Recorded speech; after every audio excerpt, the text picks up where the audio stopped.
delightful to be having lunch with you again. It's wonderful. And haven't seen you for a while. I know. Fun. And in honor of your new book, Ladies' Lunch. Very nice. Yes, so this is a good opportunity. I'm going to ask you some questions that you should feel free to either answer or not, expound upon, however you so desire. Or as we usually do, we answer the question we Yes, want to, we wish you had asked. Please, please, feel free to restructure the whole thing. That's good. One of the things is that I've been thinking about is that you've lived with these characters for so long. They've been a part of your writing life. And how is that? How do you feel that's changed, I guess, over time? Has it changed? You know, they're based on real life friends. And we really have been meeting for lunch. It was originally ladies' lunch. Yes.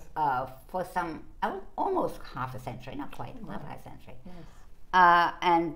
But the people I write about, including myself, are not these particular people nor this particular self. Yes. And yet I would imagine that there's nothing that we have thought or said that I've written that doesn't come from some conversation or something outside the conversation. Yeah. It has turned out to be a scene from which I can say almost anything I feel like saying. I think that's what it is. I can be dead serious and talk about a friend's death, and I can make a joke about how we want order and why do we. So almost anything can emerge from it.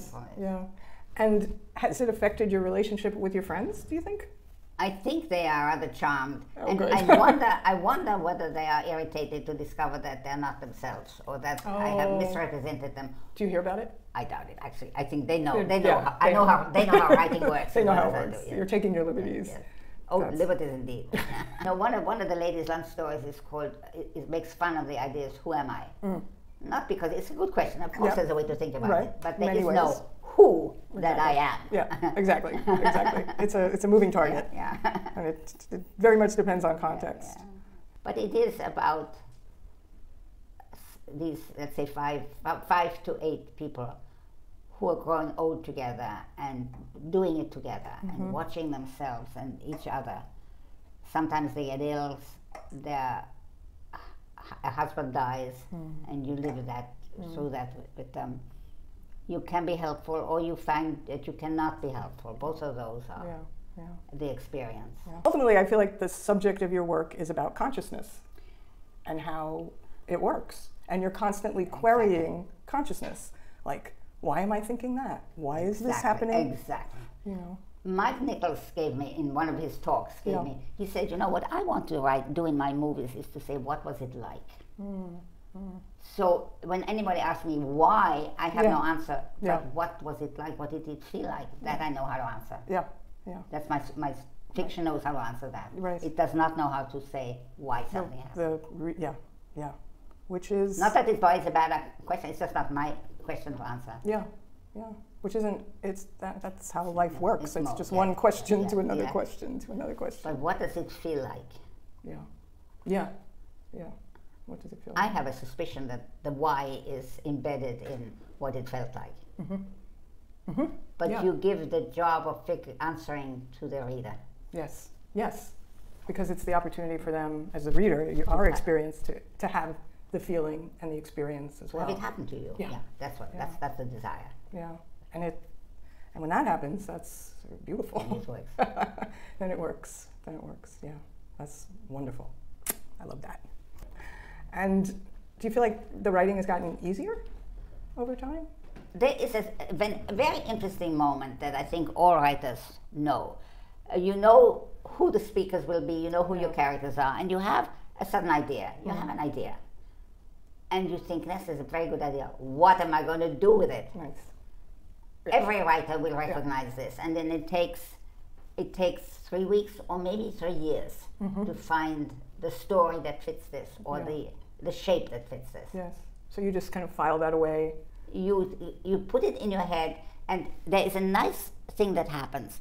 Almost anything, once you're engaged in this theme or this idea, almost anything that happens in the course of the day, a visit to the grocery, a telephone call, something you read, fits, files into this idea. It's like the world conspires to give you little pieces of the picture. Yeah, and some of it you throw out, and some of it fits, and so it grows, and sometimes it takes a very long time. Yeah.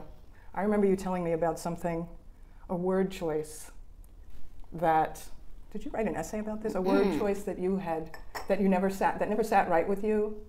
Without my actually knowing it hadn't sat right. Yes. Oh, useless bosom. That's right. It's a useless bosom, and I had used that.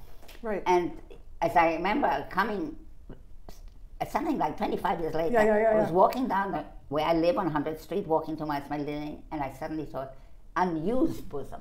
Yeah. Yeah. So somewhere in the back of my head, without my being aware of it, there had been a discomfort. Yeah. I had used the wrong word.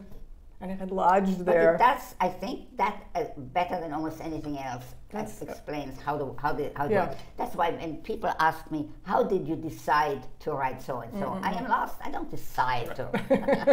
It evolves. Yeah. I love that so much because it lodges in your whole psyche is involved with the process, which makes it so holistic. I mean, you were able to represent. These characters just feel very alive, and the place feels very alive. And I can see them and hear them and picture them. I remember trying to edit something with you, and I was trying to convince you to use some word or other, and you were like, absolutely not. Why would I use that word? Yeah, you said it would make it easier to read, and I said, the heck with that. Make the reader do some work. Yeah, fair enough. So you had also said, and you've probably said this on numerous occasions, that pretty much everything, even the really bad stuff that happens in life, is material for you to use. That just seems like a perfect attitude to go through life with. I think it really helps with life's nastinesses. Yeah.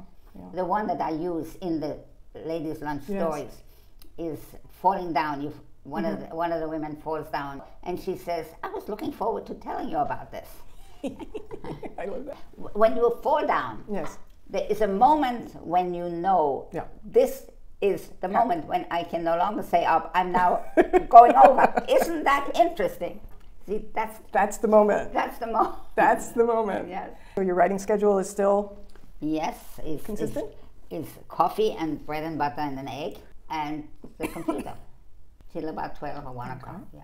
And that you sit at the computer doesn't mean anything useful happens, but that's not here nor there. Yeah. So you're there. You're there, waiting patiently. Oh no, you're changing a period to a comma and a comma to a period. But I no longer wonder whether I should sit down and write. I just sit down and go to the computer, and my hands start doing something, usually making a lot of mistakes in the process. But it's for me to be at the computer dealing with turning some idea into a sentence is really the natural way to be. It feels more natural than anything else, except sleeping maybe. But that's how I that makes sense. How I am most myself. Yes. I started working every day in my 20s. Oh wow. I was with a friend in the country, and he said to me, and he said, there were a bunch of friends living together for the summer, and they all said, well, let's go to the museum, let's go to the swimming, let's go. And I say, I can't, I haven't written yet. And my friend said to me, I'll tell you what you're going to do. You're going to sit down every morning, and you're going to write for half an hour, and then we're not going to hear about it anymore. And I said, yeah. It took me a year to actually get that happen. Yeah. But it has happened. It happened, and it is much easier to not decide, are you going to write? Do you have a wonderful idea? Am I inspired? I don't wait to be inspired. I just sit down now. And that was immensely, permanently helpful. Wow. I don't know how old you are, but if I asked you how old you are, what did it feel like? Would you know how to answer that? Sitting here being 95, and I don't think it feels different from having been 94. Oh, actually, that's not true. It does feel older. It feels older than having been 90. And 90 felt older than being 80. And every once in a while, you could hear me murmuring, I used to be younger. You know, when I'm going up a stair, I can go upstairs, but I hold on to the banisters and pull. And that's when I say, I used to be younger. I think maybe the answer is the feeling that one used to know how to do these things. Like, I mean, I cannot now cross over a room without holding on to things because what is your balance. Oh, and one thing, 95 is, all of us have this, forgetting words. One of my stories is called The Forgetting Olympics. I love that. It's almost you know, who forgets more? Who forgets more words? Who forgets more names? Who forgets which day it is and so on. And also, you have open heart surgery and you think, oh, I'm all fixed up now. Except you forget you have a knee. Right? And then that can go wrong. We're going to need attention. A lot can go wrong. There's a lot of room for error. Oh my goodness. And we fall apart little by little. Wow. Not the writing. On the theme of lunch, do you have any memorable lunches that you might like to... Ladies' lunches? For your own personal luncheon. If you have. Belegte Brötchen. There we go. I was remembering my Vienna childhood, which I don't particularly remember with entire pleasure, but I do remember something called Belegte Brötchen, otherwise known much more simply as open-faced sandwiches. And my mother used to take me into one of these stores, and there would be a mass of small breads, usually dark bread, which had on it salami and sausage and capers and egg, hard-boiled egg, and a little cheese, and goodness knows what all. It was a number of things. That sounds delicious. It has nothing to do with lunch, but it's not an answer to lunch. But that's what I'm remembering, food-wise. Food-wise, yeah. I look forward to the next ladies' lunch story.